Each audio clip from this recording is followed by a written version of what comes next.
Selamat pagi Pak, nama saya Rimpun Christopher Andista Tamba dengan NIM 24401163334, jurusan manajemen, mata kuliah MIS FL.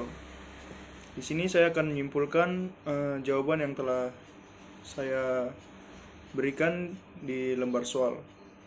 Untuk nomor 1, kesimpulan yang saya tarik adalah menurut saya bisnis model internet yang cocok untuk perusahaan consumer goods ini adalah bisnis to bisnis, karena sesuai dengan pengertiannya dilakukan secara transaksi usaha yang dilakukan secara elektronika juga fisik dan terjadi antara entitas usaha satu ke usaha lainnya.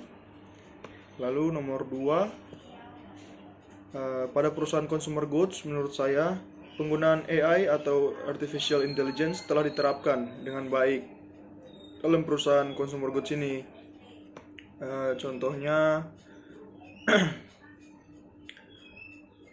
yang diberikan mitra kerja perusahaan lain kepada perusahaan kita jawab dengan menggunakan chatbot untuk menanggapi pertanyaan-pertanyaan yang diberikan. Lalu ada pula proses pembuatan bahkan pengemasan produknya telah dilakukan atau dikerjakan oleh mesin yang termasuk canggih.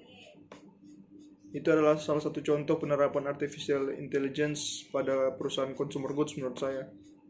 Lalu untuk nomor 3, di sini disuruh menjelaskan pemesanan taksi secara online maupun offline dan diaplikasikan pada diagram. Telah saya buat 2 diagram secara online dan offline. Lalu saya menarik kesimpulan, menurut saya pemesanan taksi secara online ini lebih menguntungkan karena selain lebih praktis, keuntungan yang didapatkan pun lebih besar dan juga lebih mempermudah driver untuk mendapatkan penumpang. Lalu untuk nomor 4, ada beberapa langkah yang saya terapkan dalam menganalisis big data.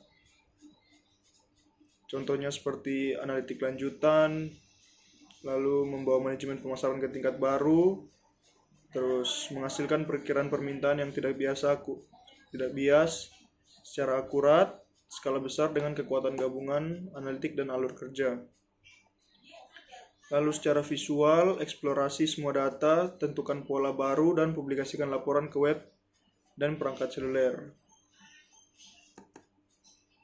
Lalu untuk nomor 5 atau yang terakhir, bagaimana caranya agar kita dapat menjaga hubungan baik terhadap pelanggan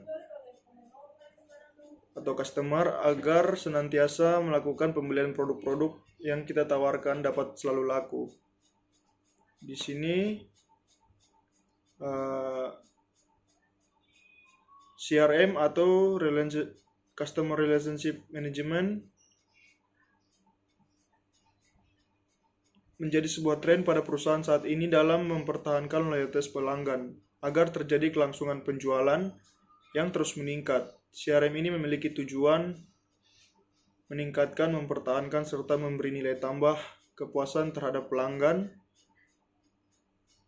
Lalu dalam perusahaan consumer goods ini juga sangat memperhatikan CRM yang diterapkan agar dapat meningkatkan hubungan antar pelanggan dan perusahaan, agar perusahaan pun dapat memperoleh loyalitas dan juga profit yang dapat dihasilkan dari pelanggan tersebut. Sekian jawaban yang dapat saya simpulkan untuk UAS kali ini, Pak. Terima kasih.